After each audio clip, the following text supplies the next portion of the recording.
hallway smelled like floor cleaner and fear, and when the first kick landed, everyone heard it, even if they pretended not to. Stay with me, because the echo of that sound will follow you to the final breath of this story. Lily Carter moved through Lincoln High the way a whisper moves through a storm, quietly, carefully, hoping not to be noticed. A childhood accident had left her leg weak, a metal brace hidden beneath her jeans, and a cane she hated but needed.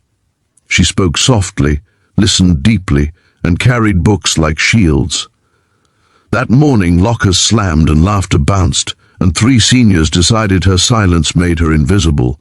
Mark Doyle shoved her first. The cane clattered, Lily fell, and pain bloomed bright and sharp. Another kick struck her ribs.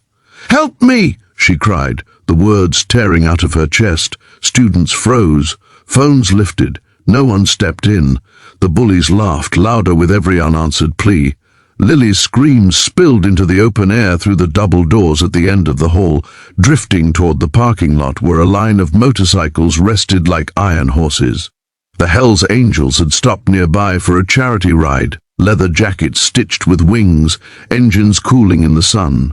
Among them was Jack Turner, a veteran with silver in his beard, who flinched at the sound of a child begging. Jack didn't hesitate. He moved, and the others followed, boots hitting pavement in unison. When the doors burst open, the hallway changed. The laughter died. The bullies turned pale as the bikers formed a wall between Lily and the kicks that never came again. Jack knelt, his voice steady. "You're safe now." He offered his jacket, draping it around Lily's shaking shoulders. She looked up, surprised by kindness where cruelty had lived seconds before. Teachers finally rushed in, authority too late, apologies thin. Security cameras told the truth they had ignored. The principal called the police. Mark and his friends were led away, bravado gone, faces small.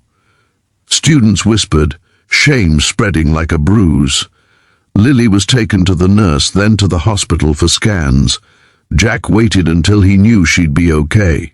That night, Lily lay awake under hospital lights, replaying the hallway in fragments, the clang of the cane, the heat of humiliation, the moment fear almost swallowed her whole. A nurse named Emily squeezed her hand and listened without interrupting, reminding her that pain becomes lighter when shared. Lily thought of all the times she had swallowed words to keep peace, all the times teachers hurried past her struggle. She decided she would not disappear again. Meanwhile, Jack gathered the riders and spoke about responsibility, about strength used to protect rather than intimidate. They agreed to return, not as spectacle but as support, to meet with counselors, parents and students, to tell the truth about standing up when it costs something. News spread, not as a sensational clip, but as a conversation about courage. Parents hugged tighter, teachers listened longer. In quiet homes, kids practiced saying, "Are you okay?" out loud. Days later, Lily returned with a stronger brace and a stronger spine. The school changed, slowly, because silence had been broken. Assemblies were held. Bystanders were taught that watching is choosing. Jack and the Angels donated to disability access at the school, ramps where stairs once mocked, doors that opened easily. Lily found her voice. She spoke at the final assembly, hands steady, eyes bright. "Help me," she said again, but this time it was a lesson, not a plea. When you hear it, answer. The room stood, applause thunderous.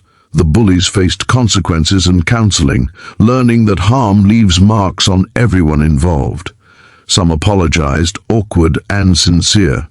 Healing was not instant, but it was real, built from accountability and time. Lily accepted apologies without forgetting, choosing boundaries over bitterness and discovering that forgiveness begins with self-respect. Jack watched from the back, helmet under his arm, pride quiet and deep. Outside, engines started, a promise rumbling away. Lily waved, smiling, knowing courage can arrive from unexpected places, and that even a whisper, once heard, can change everything. Sometimes help arrives roaring, sometimes softly, But it always starts when one brave voice refuses to be silent and chooses hope together.